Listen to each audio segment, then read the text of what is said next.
अपना काम तो पूरे जगत से पार तत्व जो है उस तत्व को मैं रूप में जानकर उसमें आराम पाना ही अपना पुरुषार्थ है। तो साधन से रिद्धि सिद्धि मिलती है, लेकिन सतगुरु अगर सूरमा नहीं है, शब्द की चोट करके साधनों के साथ की, शरीर के साथ की अहम प्रत्यय बुद्धि, तादात्म्य बुद्धि अगर नहीं तोड़वाएंगे तो साधक भटक जाएगा।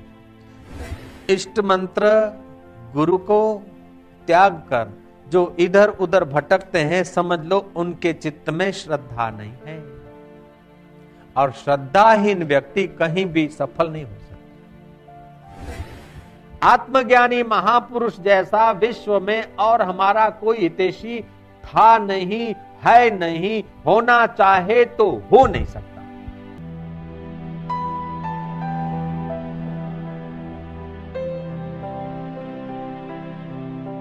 ओम ओम ओम। वितराग भय क्रोध मनमया माम उपाश्रिता। हमारा राग भय क्रोध व्यतीत हो जाए। भय राग क्रोध व्यतीत होने पर भी पूर्णता नहीं। मनमया माम उपाश्रिता। भय राग क्रोध व्यतीत हो गए, लेकिन परिच्छिन्नता दूर नहीं होगी। मैं निर्भय हूं, एक अंतःकरण उपहित में हो जाएगा कि मैं निर्भय हूं, मुझे क्रोध नहीं है। तो भय राग क्रोध से अंतःकरण मलिन हो जाता है और जीव बेचारा जन्म मरण का भागी होता है। भय राग क्रोध मिटने पर फिर भी जीव को साधनों में मैं बुद्धि मौजूद रहती है।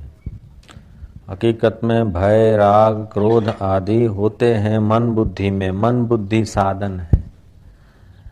तो हम साधनों की शुद्धि साध्य को देखने के लिए करें वो तो ठीक है, लेकिन साधनों को मैं मानते रहे तो साध्य ठीक से नहीं दिख पाएंगे। ईश्वर हमेशा सिद्ध तत्व है, सिद्ध वस्तु है। ईश्वर अगर इंद्रियों का विषय होता, साधनों के द्वारा दिखने का विषय होता, तो गाय भैंस कौवे घोड़े गधे को ईश्वर दिख जाता। ईश्वर इंद्रियों का विषय नहीं है। ईश्वर तो ये सब इंद्रियों को नेति नेति करने के बाद जो स्वतः सिद्ध तत्व है वो ईश्वर है। तो उस ईश्वर में मनमया होना चाहिए। सत्कर्म करने के लिए धन आदि का उपयोग, ईश्वर प्राप्ति के लिए साधनों का अवलंबन,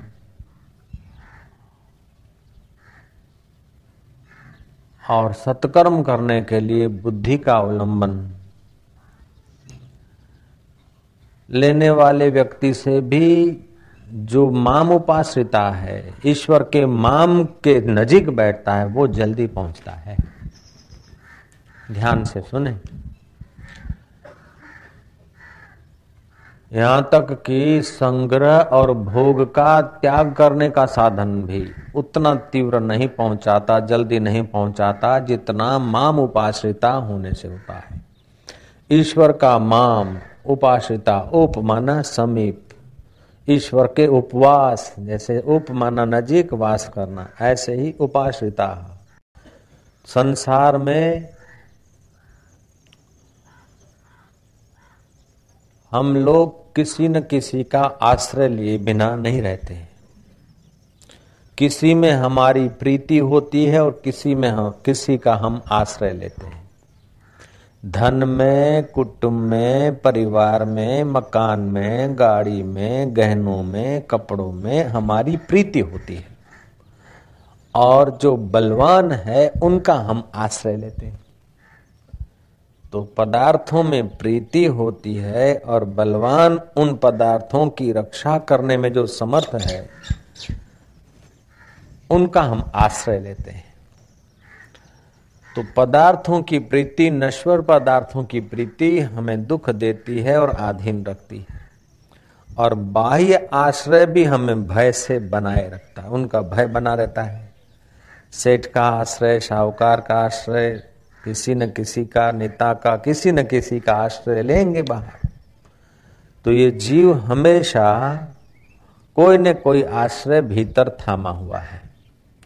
कहीं न कहीं इसकी प्रीति है और कहीं न कहीं इसका आश्रय है। प्रीति और आश्रय जब तक बाहर बना रहेगा तब तक भय, क्रोध और राग जाएगा नहीं। प्रीति और आश्रय जब तक बाहर रहेगा तब तक भय, क्रोध और राग जाएगा नहीं।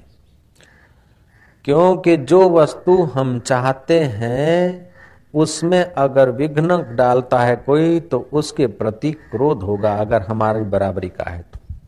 और हमारे से बड़ा होगा तो उससे भय होगा कि अब इसने विघ्न डाला, ये बड़े पहुंचे हुआ, उससे भय होगा।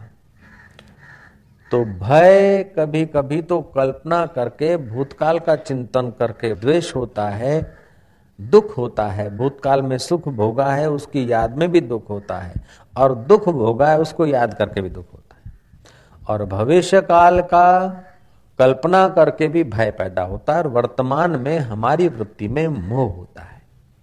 हम जब तक माम उपाश्रित नहीं होंगे, ईश्वर के उपासक ठीक से नहीं होंगे, ईश्वर के तत्व को समझेंगे तो ईश्वर के उपासक होंगे। तो ईश्वर का माम खोजो तो तुम्हारा माम मिल जाएगा, और तुम्हारा माम खोजा तो ईश्वर का माम मिल जाएगा। क्योंकि ईश्वर अंश जीव अविनाशी, चेतन विमल सहज सुख राशि, सो माया बश भयो गोसाई, बंध्यो जीव मरकट की नाई। जैसे तोता बांसुरी पर बैठता है तो उसके वजन से बांसुरी घूम जाती है, और तोता चोंच से पकड़ता है कि मेरे को किसी ने पकड़ा है। अथवा तो मरकट अपनी ही मुट्ठी बांधकर पकड़ा जाता है। ऐसे ही हमारी वृत्तियों से ही हम इस नश्वर भोग में, नश्वर पदार्थों में, नश्वर आश्रयों में बांधे हुए हैं। वरना बांधने की संसार में ताकत नहीं है। यह बंधन हमारा स्वनिर्मित है। ये स्वनिर्मित बंधन को जब तक हम स्वयं नहीं उखाड़ फेंकेंगे तब तक महाराज परम पद का अनुभव नहीं होगा। तो जो लोग अज्ञान के तिमिर में गोते खा रहे, एक तो अज्ञानी है और दूसरे शंकाशील है। भागवत में आया है कि कौवा कदम कदम पे शंका रखता है। कोई जो दाना चुगाता है, प्रतिदिन रोटी का टुकड़ा डालता है, उस पर भी कौवा की शंका रहती है। ऐसे जो अज्ञानी हैं और अहंकारी हैं वो अपने परम हितैषी संतों पर भी शंका करते हैं। जयराम जी की जो हमें ज्ञान का चुगना चुगाते हैं उनके प्रति भी शंका हो जाती है। धर्म पे शंका, इष्ट पे शंका, शास्त्र में शंका। अरे भाई, श्रद्धा बिना तो तुम माँ को भी माँ नहीं कह सकते और बाप को बाप नहीं कह सकते, क्योंकि माँ और बाप को तुमने देखा नहीं।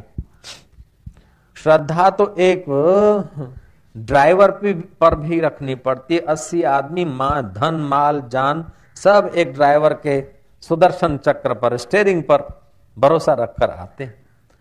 एक हवाई जहाज अमेरिका जाता है महाराज, 10-12 हजार की टिकट पहले लेकर एक पायलट पर जान माल जोखम सब उस पर श्रद्धा के बल पर रखते हैं, और तब हम अमेरिका जाते हैं, अमेरिका से यहाँ आते हैं। हालांकि कई हवाई जहाज गिर पड़ते हैं और कई पायलट नशेबाज हो जाते हैं, कई कुछ हो जाते हैं ड्राइवर, फिर भी गाड़ी चल रही थी।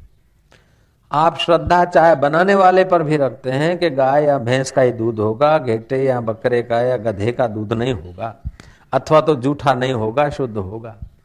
आप इंजेक्शन लगाने वाले पर भी श्रद्धा रखते हैं कि डिस्टिल वाटर नहीं होगा। हालांकि डिस्टिल वाटर की इंजेक्शन लगाकर डॉक्टर लोग, कई ऐसे मूर्ख डॉक्टर हैं जो प्रजा का शोषण कर लेते हैं, फिर भी और लोग इंजेक्शन लगवाते हैं। आप दाढ़ी उतराने वाले हजाम के पास सलून में जाकर भी उस पर श्रद्धा रखते, अपनी गर्दन दे देते। वो जरा यूं करता तो आप और नजीक दे देते। यूं करते करते इधर भी तो घुमा सकता है, लेकिन फिर भी श्रद्धा से आप दाढ़ी उतरवाते हैं। तो एक ये छोटे मोटे बिखरे बाल, ये भी आप श्रद्धा से, नाई का तो देखो अस्त्रा कैसा तेज है, उसको आप गर्दन दे देते हैं। तो जन्म जन्म की जो दाढ़ी बड़ी है उसको हटाने के लिए ब्रह्मवेता के आगे अगर गर्दन रख दी तो क्या बात है। तो श्री कृष्ण कहते हैं श्रद्धावान लभते ज्ञानम तत्पर संयते इंद्रिया। श्रद्धा के साथ तत्परता हो। हमारी इष्ट में या ब्रह्मवेता के वचनों में कितनी श्रद्धा है उसका अगर अंदाजा लगाना चाहें तो उनके बताए हुए मार्ग पर, उनके बताए हुए उपदेश पर, उनके बताए हुए युक्तियों पर हम तत्पर कितने रहते हैं। हमारी अगर उनके बताई हुई निष्ठा और बताई हुई टेक्निक, बताई हुई ज्ञान कला पर तत्परता है तो हमारी श्रद्धा है, नहीं तो हमारी तत्परता नहीं। गुरुजी आपको तो मैं बहुत मानता हूं लेकिन आपकी बात मैं नहीं स्वीकार करूंगा। गांधी को तो मैं बहुत मानता हूं लेकिन गांधीवाद से मुझे नफरत है, तो गांधी को क्या माने। तो ऐसे ही श्रद्धा, गुरु पर श्रद्धा, शास्त्र वचन पर श्रद्धा आदमी को, श्रद्धा का धागा पतला है लेकिन भव पार करा देता है। जो बोलते हैं कि हम श्रद्धा वृद्धा नहीं रखते तो समझ लो या तो मूर्ख है या तो अभिमानी है। वो अपना इस पृथ्वी पर या अतल वितल में 14 लोकों में अपना कोई हितैषी नहीं समझता या तो अपने से कोई श्रेष्ठ ज्ञानी नहीं समझता है, इसलिए उसकी श्रद्धा नहीं होती। तो जो अभिमानी होते हैं वो अपने से श्रेष्ठ दूसरे को नहीं मानते हैं। जो महामूर्ख होते हैं, पशु तुल्य होते हैं, उनकी श्रद्धा नहीं होती, पशुओं में श्रद्धा नहीं होती। तो जिनका रजोतमो गुण बढ़ गया और पाशवी वृत्तियों से आक्रांत है वो श्रद्धाहीन व्यक्ति कदम कदम पर भयभीत होते हैं। कदम कदम पर महाराज उनको उद्वेग होता है, कदम कदम पर उनको द्वेष होता है, राग होता है, इसलिए उनका चित्त खंड खंड हो जाता है। तो सुविधाएं होती है लेकिन सुख नहीं होता है। सुविधाओं और सुख का संबंध इतना नहीं है, शांति और सुख का संबंध है। चित्त में अगर सुविधाओं की लालसा है तो सुविधा से सुख की भ्रांति होगी। हाश लेकिन फिर हाश कहीं की कहीं घूमेगी। लेकिन चित्त में अगर श्रद्धा है, साधन और ज्ञान के बताए मार्ग पर तत्परता है तो आपको अनुकूलता मिलेगी तब भी उसका उपयोग कर लोगे और प्रतिकूलता मिलेगी तभी भी आप समझ लोगे कि आगमो अपाई अनित्याश्च। ये आगम है, अपाई है, अनित्य है, आने जाने वाले सुख दुख हैं। मैंने दोपहर के सत्संग में अर्ज किया था कि सुख आया या दुख आया 2 घंटे के बाद उसका प्रभाव उतना नहीं रहता जो पहली बार प्रभाव होता है। 2 दिन के बाद उसका प्रभाव एकदम शिथिल हो जाता है, 2 महीने के बाद अत्यंत शिथिल हो जाता है, 2 वर्ष के बाद तो महाराज वो दुख का प्रभाव याद भी नहीं रहता, और 10-20 साल के बाद उसको याद दिलाने वाले लोग भी मुलाकात में नहीं मिलते, वो भी कहीं के कहीं हो जाते। तो जो बहने वाली सरिता में फूल भी बहे तिनखे भी बहे, वो उस समय बड़ा प्रभाव दिखाते हैं। लेकिन आपकी ज्ञान में तत्परता है, मनमया हो, आप अपने स्वरूप के तरफ हो तो इन साधनों को दिखने वाले सुख दुख आपके लिए एक मनोरंजन हो जाएगा, स्वनिर्मित खिलवाड़ हो जाएगा। नहीं तो आपके लिए प्रारब्ध निर्मित, ईश्वर निर्मित, समाज निर्मित कैद बन जाएगी। वही की वही घटना अगर आपके पास ज्ञान है तो आपका स्वनिर्मित विनोद हो जाएगा। विनोद मात्र व्यवहार जेनो ब्रह्मनिष्ठ प्रमाण। विनोद मात्र जिसका व्यवहार होता है वही ब्रह्मवेता है। तो बड़ी बड़ी प्रवृत्ति जिन महापुरुषों ने की और बड़े सुधार जिन बुद्ध पुरुषों ने किए, फिर भी उनके चित्त में देखो तो कभी कर्तृत्व नहीं। बड़े बड़े दुख जिन्होंने सहे और फिर भी मुस्कुराते रहे, प्रसन्न रहे, तो उनके चित्त में दुख की रेखा या सुख की रेखा नहीं पड़ी। हकीकत में इंद्रियों पर, शरीर पर या व्यवहार में जो दुख आता है या सुख आता है उसका तब तक प्रभाव नहीं पड़ता जब तक बुद्धि पूर्वक हम उससे सहमत नहीं होते। जयराम जी के बोलना पड़ेगा। जब तक हम अपने हस्ताक्षर नहीं करते तब तक दुख सुख का प्रभाव, भय क्रोध और राग का प्रभाव हम पर नहीं पड़ सकता है। तो बंधन स्वनिर्मित बंधन है, इसलिए कृपा करके स्वनिर्मित बंधन स्व को ही दूर करना पड़ेगा। कोई आकाश से देव आकर आपका बंधन दूर करेगा ऐसी मान्यता में मत रहना। कोई संतोषी आकर तुम्हारा दुख दूर कर देगी इस चक्कर में मत पड़ना। तुम्हारे हस्ताक्षर हैं, संतोषी को महत्व दे दो तो संतोषी दुख दूर कर देगी, और जीसस को महत्व दे दो तो जीसस दुख दूर कर देंगे। लेकिन महत्व तो तुम दोगे, और महत्व तुम दोगे और वो आए और फिर तुमको कहे और तुम मानो, इससे पहले कृष्ण की बात मान लो, कोई संत की बात मान लो, उनको क्यों परेशान कर रहे हैं? जयराम जी। तो बुद्धि हमारी शंकाशील रहती है, तो जो कदम कदम पर शंका करता है, एक तो करेला हो, करेला कड़वा होता है, और दूसरा नीम चढ़ा करेला हो, लीमड़े चढ़े हुए। एक कारेला नो वेलो पाछो लीमड़े चढ़ेलो हो। एक तो करेला और दूसरा नीम चढ़ा करेला, एक तो अज्ञानी और दूसरा शंकाशील,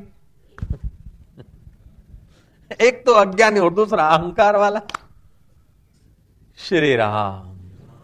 सर धुनि धुनि पछतावई ही, काल ही कर्म ही मिथ्या दोष लगावई। क्या करे, जमाना ऐसा है। आजकल गुरु नहीं मिलते, आजकल धर्म के नाम पे क्या मंदिर, ये वो सब दुकानदारी, क्या कहीं शांति नहीं, कहीं सुख नहीं, कहीं ऐसा नहीं वैसा नहीं। लेकिन जिसकी तत्परता है वो बुद्ध पुरुषों को खोज लेता है, ज्ञानियों को खोज लेता है, गुरुओं को खोज लेता है, अपना मार्गदर्शन खोज लेता है, और अपनी बेवकूफी मिटाते मिटाते अपने घर में पहुंच जाता है। बेवकूफी मिटाने का नाम ही भगवान की प्राप्ति है। जय जय। कि बाबा जी मैं एमए पढ़ा हूं, बेवकूफी मैंने मिटा दी।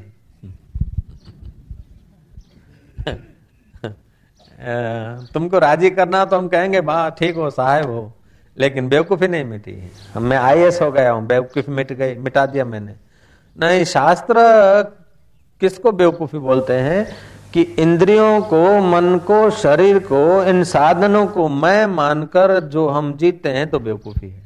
इन साधनों को साधन मानकर अपनी मैं को जब जानते हैं तब बेवकूफी मिलती है। अपनी मैं को जाना तो आप किसी भी पदार्थ से, किसी भी स्वर्गीय सुख से, किसी भी ब्रह्मलोक के सुख से भी आप प्रभावित नहीं होगे। देखा अपने आप को मेरा दिल दीवाना हो गया, ना छेड़ो मुझे यारों में खुद पे मस्ताना हो गया। रबिया और हसन मित्र संत थे। कोई उत्सव में कोई जा गए थे, वहां लोग नमाज पढ़ने की तैयारी कर रहे थे, लेकिन हसन के मन में आया कि कुछ कर दिखाएं। हसन ने चदरिया पानी पर बिछा दी और रबिया को कहा बहन चलो अपन वहां बैठकर नमाज पढ़ ले। रबिया समझ गए कि प्रदर्शन करने निकले। साधन से पाई हुई चीज में अहम प्रत्यय करके अब दूसरों को प्रभावित करना चाहता, तभी द्वैत बना हुआ है। चादर बिछा दी पानी पर और उस पर खड़े होकर सिजदा कर ले। रबिया ने उन्हीं की भाषा में जवाब देना चाहा। रबिया ने क्या करा कि अपनी चदरिया हवा में ठहरा कर कहा कि अब इधर तो लोग देख लेंगे, अपन ऊपर ही जाकर सिजदा करते। हसन को अपनी भूल समझ में आ गई और बोला कि आप तो मेरे से बहुत आगे हैं। बोले भैया जो मछली कर सकती है वो तू कर दिखाया, और जो एक चिड़िया ठहर सकती है कर सकती वो मैंने कर दिखाया। ये कोई सार बात नहीं है। सार बात तो ये है कि अपने स्व में टिको और संसार को स्वप्न मानकर अपने राम में आराम करना ही तो सार बात है। हवा में चदरिया टिका देना अथवा पानी पे चल लेना, ये तो मछली कौओं का काम है। अपना काम तो पूरे जगत से पार तत्व जो है उस तत्व को मैं रूप में जानकर उसमें आराम पाना ही अपना पुरुषार्थ है। ये तो मछली और कौवा कर सकते, उतना ही किया तो मानवता का फल क्या हुआ। तो साधन से रिद्धि सिद्धि मिलती है, लेकिन सतगुरु अगर सुरमा नहीं है, शब्द की चोट करके साधनों के साथ की, शरीर के साथ की अहम प्रत्यय बुद्धि, तादात्म्य बुद्धि अगर नहीं तोड़वाएंगे तो साधक भटक जाएगा।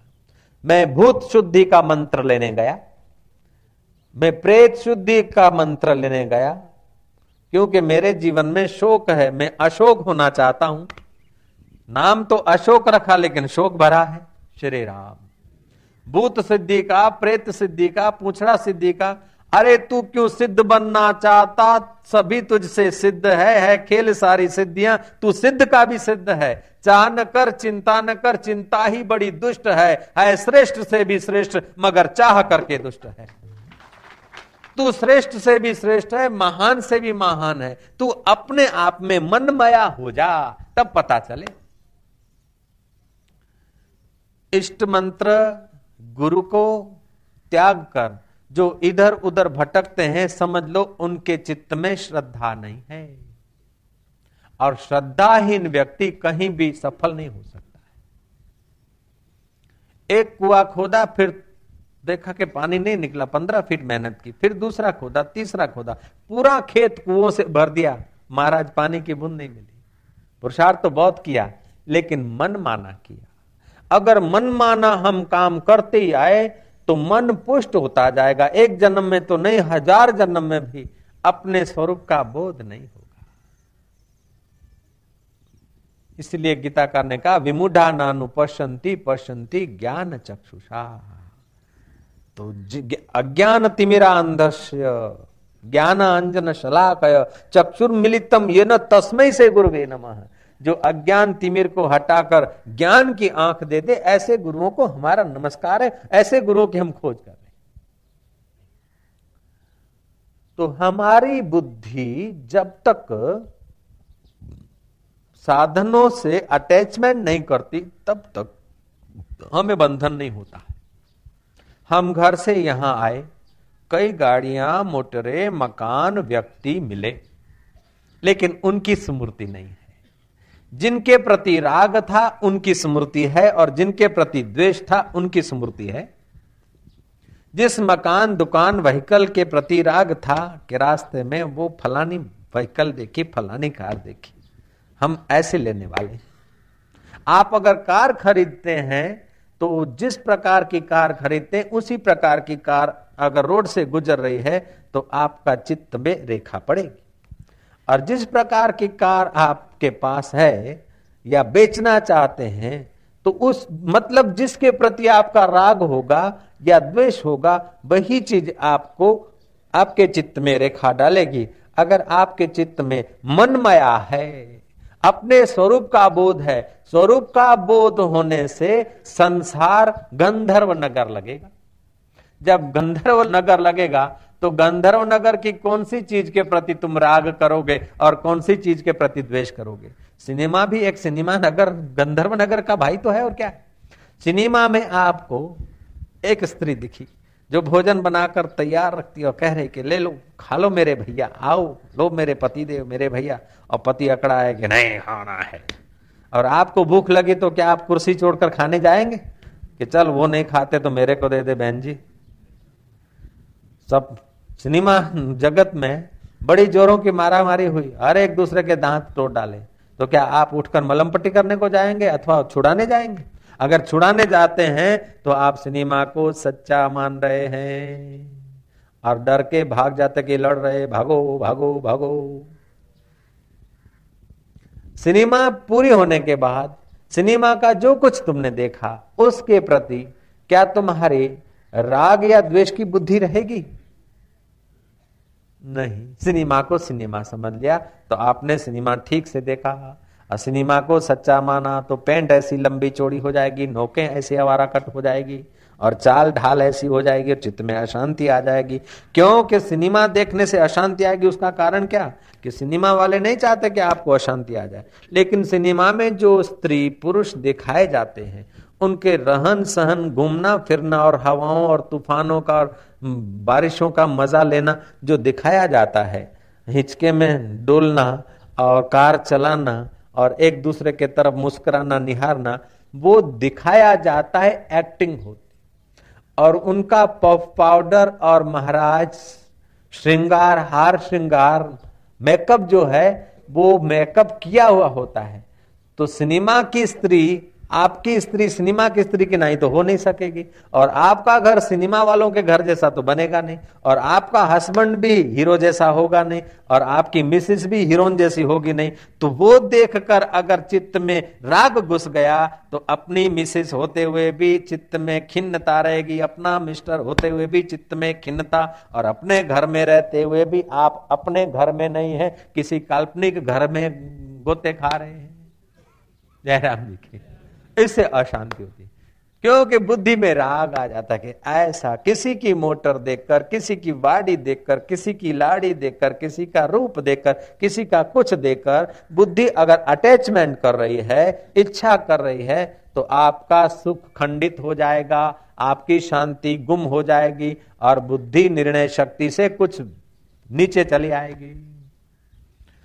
हकीकत में किसी का रूप, किसी की लाड़ी, किसी की सत्ता देखकर वांछा नहीं करो, लेकिन उसकी सत्ता और उसकी लाड़ी वाड़ी, उसके पास जो कुछ है वो भी 4 दिन का है और ये भी 4 दिन का है, लेकिन वो जिस सत्ता से जी रहा है वो अमर आत्मा तो अभी मेरे पास उतने का उतना है, उसको तो उसका पता नहीं, लेकिन मेरे को सत्संग के द्वारा पता है, तो उसी के रूप में मैं ही तो भोग रहा हूं। हरिओम शिवोहम शिवोहम। ये तुम्हारे ज्ञान का उपयोग है, श्रद्धा का उपयोग है और तत्परता की निशानी है। किसी राष्ट्रपति और प्रेसिडेंट को देखकर सुकड़ो मत और उसको देखकर ईर्ष्या मत करो, लेकिन अंदर में सोचो कि जवाबदारियां तो वो बेचारा सहन करेगा, सुख तो हम ले सकते हैं कि प्रेसिडेंट होकर हम मजा कर रहे हैं, राष्ट्रपति होकर हम ही ऐश कर रहे हैं या सैर कर रहे हैं, महाराज नेता बने हुए तो हम ही हैं, जनता है तो हम हैं, शाहूकार हैं तो हम हैं, और शाहानी नजर से उनकी शाहानी नजर तुम अपनी नजर मानो, उनका टेंशन अपने सिर पर मत लो, लेकिन उनकी शाहानी नजर वो जिस सत्ता से सत्ताधीश हैं वो परम सत्ता मुझ आत्मा परमात्मा की है। सो हम जो राष्ट्रपति जिस की सत्ता से उनकी आंखें देखती है, जिस सत्ता से उनके कान सुनते हैं, जिस सत्ता से वो बोलते हैं, जिस सत्ता से वो वायुयान की यात्रा करते हैं, वो सत्ता चैतन्य आत्मा की है और वही आत्मा मेरा परमात्मा मेरे हृदय में भी उतने का उतना है। राष्ट्रपति को जो सत्ता दे रहा है वो मेरे शरीर को सत्ता दे रहा है और वही वास्तविक में मेरा स्वरूप है, तो ये सब मेरे स्वरूप ही अनेक हैं। शिवो हम सो हम करके आनंद लीजिए।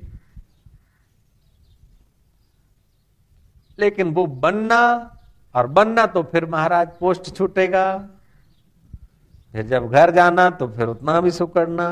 मैंने सुना कोई चीफ मिनिस्टर गुजरात के 10-15 साल पहले की बात है, देसाई थे कोई, हितेंद्र देसाई, जय जय, वो जब गद्दी छोड़ी और उनकी गाड़ी दिल्ली दरवाजा पुलिस वाले ने रोकी, ट्रैफिक कंट्रोलर होता है साइड देते हैं, 2 दिन पहले तो सायरन बजा के गाड़ी निकली थी, सायरन हमारा ट्रैफिक कंट्रोल में, और दिल्ली दरवाजे के लारी वालों ने दूसरों ने देखा कि हितेंद्र देसाई देखने को आए, तो उन्होंने बेचारों ने अखबार से अपना मुंह ढक दिया। जय जय। तो बाह्य पद प्रतिष्ठा पाकर जो अपने को सुखी अनुभव करता है, तो वो पद प्रतिष्ठा तो एक दिन छूटती थी। 2-5 वर्ष की सत्ता, 10 वर्ष की सत्ता पाकर जो अपने को सुखी मानता है, तो उसकी दयनीय स्थिति है, क्योंकि वो सत्ता तुम्हारी नहीं है, सत्ता तो प्रकृति की है, व्यवहार की है, देखने भर की है। तुम्हारी वास्तविक सत्ता तो तुम्हारा केंद्र है। तुम्हारी सत्ता ये बाह्य सत्ता व्यवहारिक सत्ता है, परमार्थिक सत्ता सत्य रहती है, व्यवहारिक सत्ता बदलती रहती है। खून पसीना बाता जा, तान के चादर सोता जा, ये किश्ती तो हिलती जाएगी, तू हंसता जा या रोता जा। उन यात्रियों की दयनीय स्थिति है जो महाराज चलती नाव में स्थिर रहना चाहते हैं। जय जय। उन यात्रियों की बिल्कुल दयाजनक स्थिति है कि बहते पानी में चलती नाव में स्थिर रहना चाहते हैं। समय की बहती धारा और व्यवहार की चलती नाव, और उसको स्थिर करके सुखी रहना चाहते हैं। कितनी दयनीय शोचनीय स्थिति है। तो एक तो करेला और दूसरा नीम चढ़ा करेला, कारेलू पाछू लीमड़े चढ़ी है, केवू शू। ऐसे एक तो अज्ञानी और दूसरा श्रद्धाहीन। श्रद्धाहीन व्यक्ति क्या करेगा?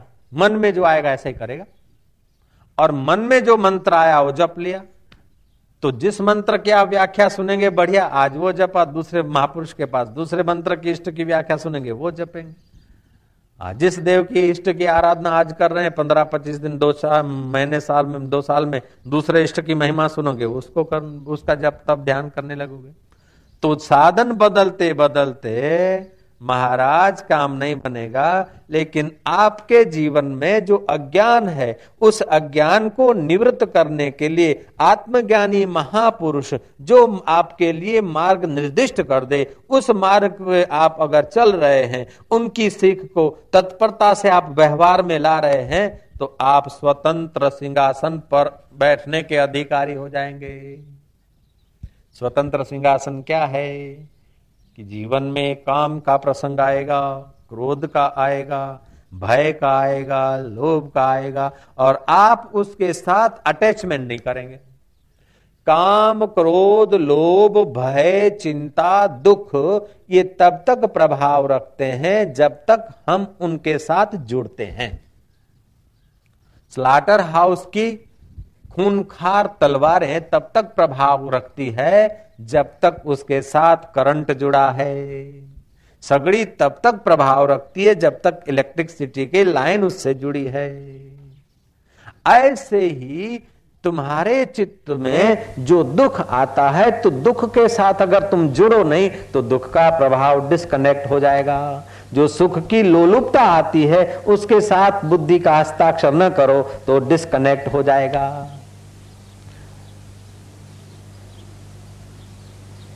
ये बहुत ऊंची साधना है, बड़ी ऊंची समझ है। आज श्री कृष्ण के इस श्लोक से हमें बहुत ऊंची समझ मिल रही है कि मनमया ईश्वर तत्व को ख्याल करके उसमें टिक जाएं।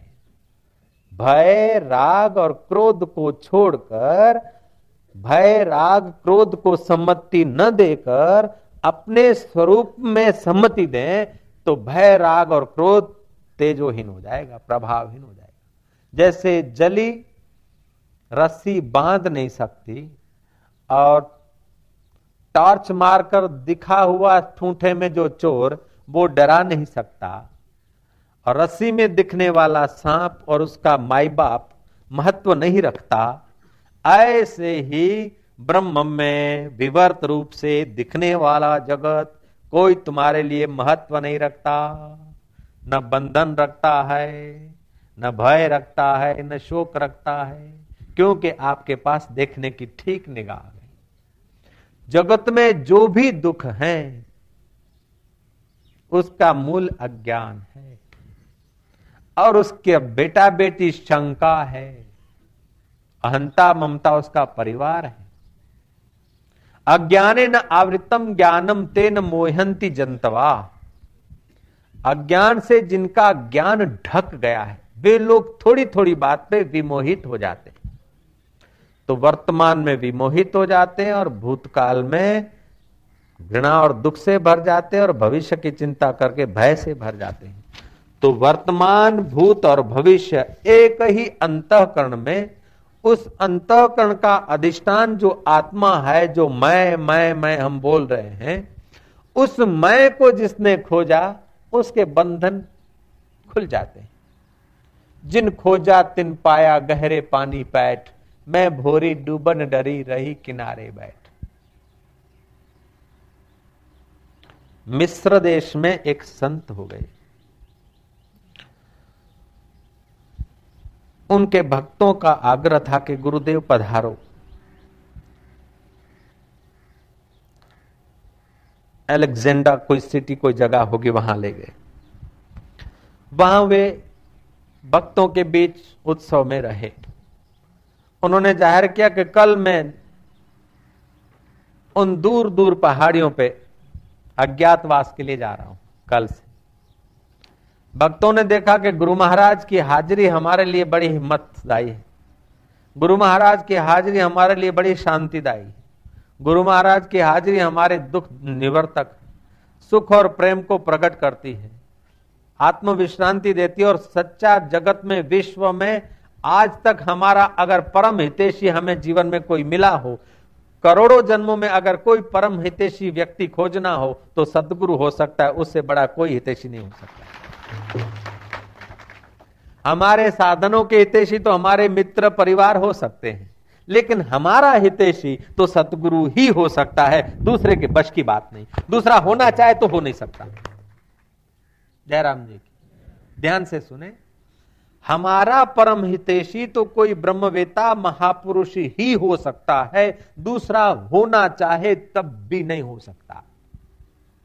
दूसरा हमारे शरीर का हितैषी हो सकता है, खान पान की सुविधा कर दे, इज्जत आबरू अहंकार बढ़ाने में जरा सहाय कर दे, ऐसा हितैषी हो सकता है।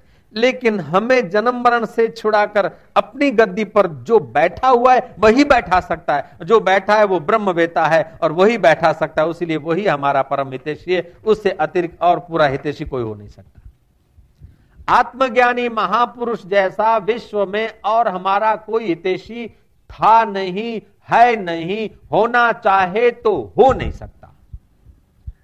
विश्व के सब लोग, सब अज्ञानी जिन्हें आत्मज्ञान नहीं हुआ, ऐसे सब लोग मिलकर भी हमें सुखी करना चाहे सदा के लिए तो उनके बश की बात नहीं, वो बेचारे लाचार हो जाएंगे।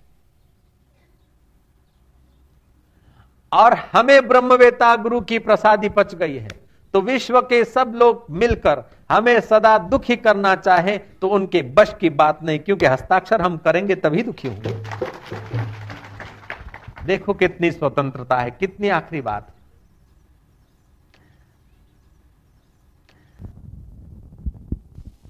तो ऐसे गुरु को उन्होंने कहा कि बाबा जी आप हमारे बीच ही रहिए, आपके रहन सहन खान पीन आने जाने गाड़ी मोटर की सब सुविधाएं हम और बढ़िया कर सकते हैं, लेकिन आप पहाड़ियों में अज्ञातवास मत जाइए।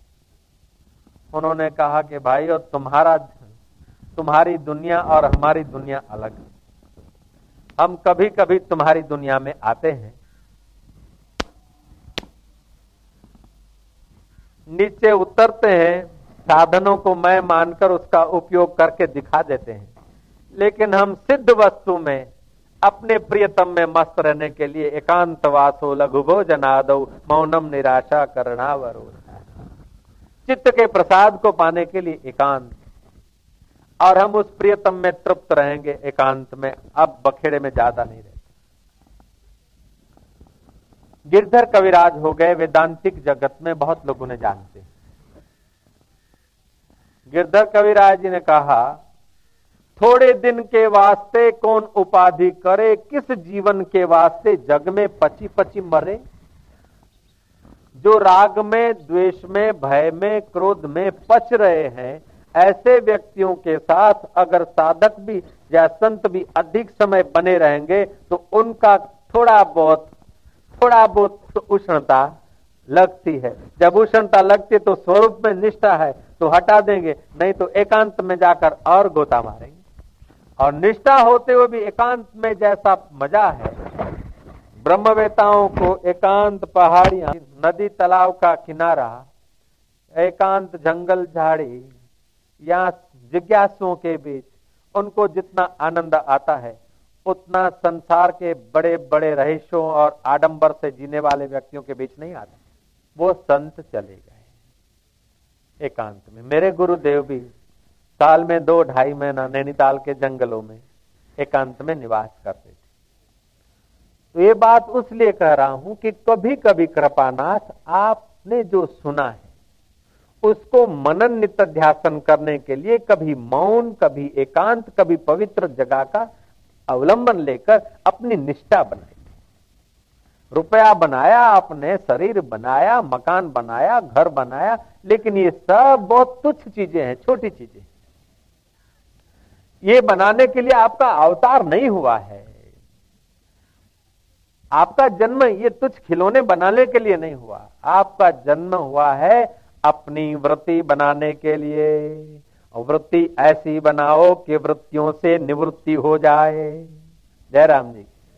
कर्म ऐसा करो कि कर्तृत्व का लोप हो जाए। भोग ऐसा भोगो साक्षी भाव से कि भोक्ता का लोप हो जाए। महाराज समझ ऐसी लाओ कि समझ और समझाने वाला दोनों अपना स्वरूप दिख जाए।